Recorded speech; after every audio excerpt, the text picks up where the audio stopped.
హైదరాబాద్ పాత బస్తీలో నిర్మాణాలపై హైడ్రా కొరడా జులుపిస్తోంది. చాంద్రాయణగుట్టలో కబ్జా చేసి ఏర్పాటు చేసిన షాప్స్ ని హైడ్రా అధికారులు కూల్చేశారు. భారీ పోలీస్ బందోబస్తు మధ్య కూల్చివేతల్ని ప్రారంభించారు. దీంతో పోలీసులకు పాత బస్తీ వాసులకు మధ్య తోపులాట జరిగింది.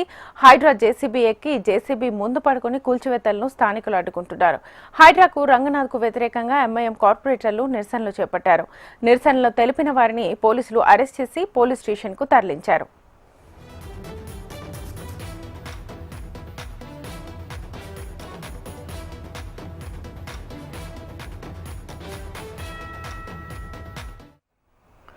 హైదరాబాద్ పాత బస్తీలో అక్రమ నిర్మాణాలపై హైడ్రా కొరడా చులుపిస్తోంది.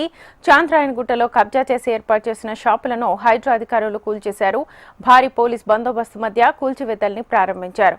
ఇదే అంశానికి సంబంధించి ఫుల్ డీటెయిల్స్ మా ప్రతినిధి ఆర్కేని అడిగి తెలుసుకుందాం. ఆర్కే, ఇదైతే హైడ్రా ఓవైపు మెయిన్ సిటీలో కూల్చివేతలతో పాటు ఓల్డ్ సిటీ పైన కూడా దృష్టి సారించడం జరిగింది. ప్రధానంగా ఓల్డ్ సిటీలో చాలా చోట్ల కూడా కబ్జాకు గురయ్యాయని ఇటీవల ప్రజావాణిలో ఫిర్యాదులకైతే రావడం జరిగింది. దీంట్లో భాగంగానే ఒకసారి క్రాస్ చెక్ చేసుకున్న తర్వాత అవి నిర్ధారణ అయిన తర్వాత హైడ్రా వాళ్ళ టీం అయితే పంపించడం జరిగింది. తాజాగా అయితే చాంద్రాయణగుట్టలో 2200 గజాలకు సంబంధించింది, అంటే హాఫ్ ఎకర్ పైగా ఏదైతే కబ్జాకు గురైన ఒక ల్యాండ్ దానికి సంబంధించిన డీటెయిల్స్ అన్ని తీసుకున్న తర్వాత అక్కడ అక్రమ కట్టడాలను తేల్చుకున్న తర్వాత వాటిని కూల్చివేయడానికి హైడ్రా బృందాలు వెళ్ళడం జరిగింది. దీనికి సంబంధించి కూడా మొత్తం అక్కడ అన్ని కూడా షాపులను ఏర్పాటు చేశారు. ఈ హైడ్రాకు సంబంధించిన టీమ్స్ బుల్డోజర్లు అన్ని అక్కడ చేరుకుని వాటిని కూల్చివేస్తున్న సమయంలో అక్కడ స్థానికుల నుంచి తీవ్ర ప్రతిఘటన ఎదురైంది. ముఖ్యంగా అక్కడ మహిళలు అలాగే స్థానికంగా ఉన్న ఎంఐఎం నేతలు ఎవరైతున్నారో వాళ్ళందరూ కూడా అక్కడికి చేరుకొని హైడ్రా కమిషనర్ రంగనాథ్కి వ్యతిరేకంగా నినాదాలు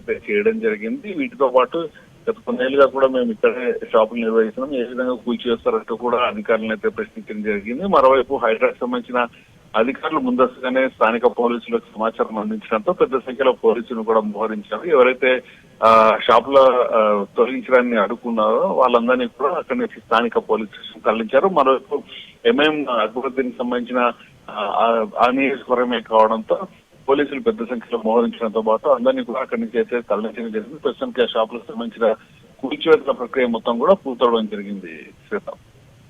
రైట్ ఆర్కే, థ్యాంక్ యూ.